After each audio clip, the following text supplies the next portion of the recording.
Diepolder Springs tragedy. Michael Spears kneels at the water's edge, double-checking his gear. He looks over at Daniel, his experienced diving partner, who methodically prepares his equipment. The two men discuss their dive plan and the risks of diaper sink. Michael feels excitement and nervous anticipation about the challenge ahead. They step into the water, their bodies adjusting to the cold embrace of the depths. The entrance to diaper sink looms before them like a gateway to another world. They maneuver carefully through the narrow passage, relying on their flashlights. The visibility worsens as they enter the junction room, swirling silt clouding their vision. They follow the guideline, their lifeline in the darkness. The water momentarily clears as they reach the upper circuit line. Michael exchanges an OK signal with Daniel, feeling confident. They begin their descent into the lower circuit, where true darkness awaits.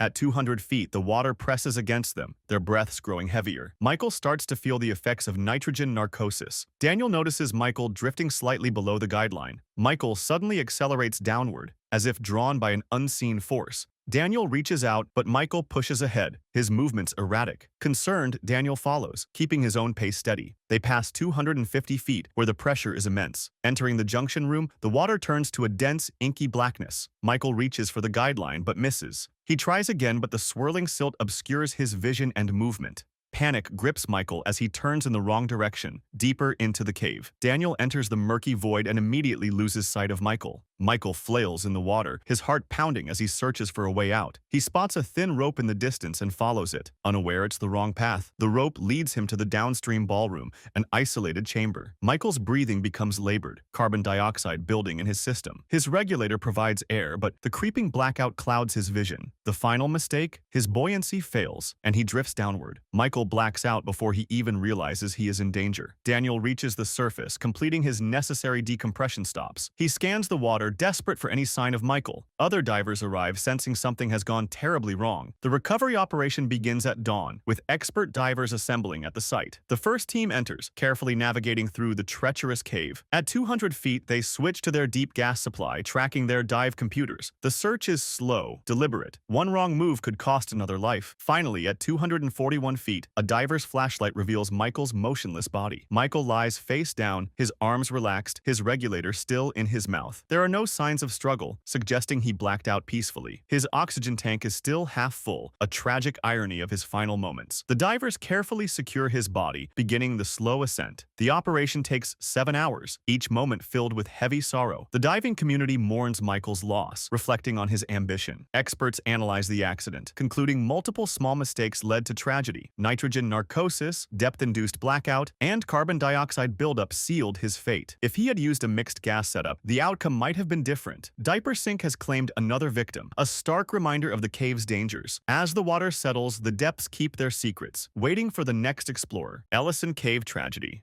It was February 12, 2011. A biting winter chill still lingered in the Georgia air. 10 students from the University of Florida set out for adventure. They were thrill seekers, tight-knit, energetic, and curious. This time, their challenge was Ellison's Cave. Ellison's Cave is a monstrous underground system in Pigeon Mountain. It boasts the Fantastic Pit, a 586-foot vertical drop. The students were drawn to it by adrenaline and awe. Grant Lockenbach, 20, was the natural leader, bold and spirited. His best friend Michael matched his energy and courage. The group arrived the night before and stayed at a nearby hotel. The next morning, they packed up and left their phones behind. Their attire, shorts and t-shirts, not suited for winter conditions. The climb to the cave was cold, but excitement overpowered discomfort. The cave entrance appeared small and narrow, deceptively quiet. Inside lay twisting tunnels, echoing chambers, and deep pits. The group's plan was simple: explore and return safely. While exploring, one of the backpacks slipped and fell. It landed in the warm-up pit, a 125-foot vertical drop. The pit lay near a freezing underground waterfall. The backpack held essential supplies. It needed to be recovered. Grant volunteered to go down, confident and determined. He clipped in and began the descent. At first, everything seemed routine, smooth, and steady. But as he descended, the waterfall's icy spray hit him. Water soaked through his clothes, and the cold grew sharper. Halfway down, something went wrong. The rope froze or jammed. Grant was suddenly suspended, unable to move up or down. He called out, trying to remain calm, but fear was clear. His friends tried to shout down to him, voices lost in the roar. The cold intensified, his hands numb, body shaking. Michael couldn't wait anymore. He decided to go after Grant. He quickly attached himself to the rope and descended. The cold hit him too, fast and fierce. He reached Grant, who was now barely responsive. Michael tried to free him, hands fumbling in the cold. The rope became slick and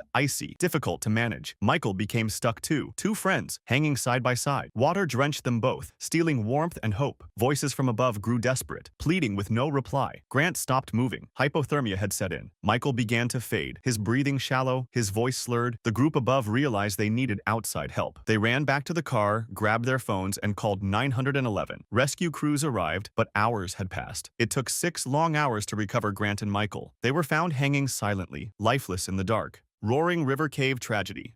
The exploration of Roaring River Cave began with meticulous planning. A team of specialized cave divers assembled for a detailed survey. The mission targeted the underwater passages of a Missouri cave system. Eric Hahn, 27, was assigned a specific support role for the October 14, 2022 dive. His job? Place stage bottles at key depths and act as a safety diver. The dive plan split the team into roles for precision and safety. 2 divers were designated to push into the deep parts of the cave. Hahn and another diver would set up emergency gas checkpoints. The stage bottles were to be placed at 40 m, 130 feet, and 58 m, 190 feet. These bottles provided backup breathing gas in case of emergencies. Roaring River Cave posed serious challenges to divers. Its passages dropped steeply, requiring advanced technical diving skills. The limestone cave was a maze of tight squeezes and wide chambers. Water clarity could vanish in seconds if sediment was disturbed. The team began their morning with standard pre-dive checks. They verified gear, gas levels, and emergency protocols. Hahn used a closed-circuit rebreather, complex but efficient equipment. The rebreather reused gas, adjusting oxygen levels as needed. It extended dive time but required constant attention. At 11:12 a.m., Hahn entered the water and began his descent. He followed the guideline, a safety rope leading out of the cave. As he dropped deeper, the water grew colder. Natural light faded quickly, only his dive lights remained. At 11:24 a.m., Hahn reached 58 m, 190 feet, a stage bottle checkpoint. There, he briefly interacted with a diver from the deep team. That diver later said Hahn appeared normal, calm, and alert. Hahn continued his task, placing the stage bottle. At 11:25 a.m., everything changed. Hahn collided forcefully with his dive partner, Diver 3. Without warning, he began to ascend rapidly. Such an ascent at that depth was dangerous. Something was very wrong. Diver 3 recognized an emergency and gave chase. He caught up to Hahn near 50 m, 165 feet, where Hahn hit the ceiling. Hahn was struggling with his rebreather's breathing loop. Diver 3 reached for Hahn's bailout regulator to help him breathe. Hahn, in a panic, removed his mouthpiece without sealing it. Water flooded the rebreather loop, a critical failure. Diver 3 inserted the bailout regulator and cleared it. Hahn began to convulse, violent, uncontrolled spasms. It was an oxygen toxicity seizure triggered by high oxygen levels. Diver 3 tried to stabilize him while maintaining their depth. The struggle caused them to sink to 62 m, 204 feet. Silt kicked up. Visibility plummeted to near zero. Diver 3 lost sight of the guideline, his lifeline to the exit. Running out of strength and gas, he had to abandon the rescue. He encountered Diver 2 during a decompression stop. Diver 2 tried to assist, but poor visibility, gas issues, and distance blocked his attempt. By 11:35 a.m., the surface team confirmed Hahn had not returned.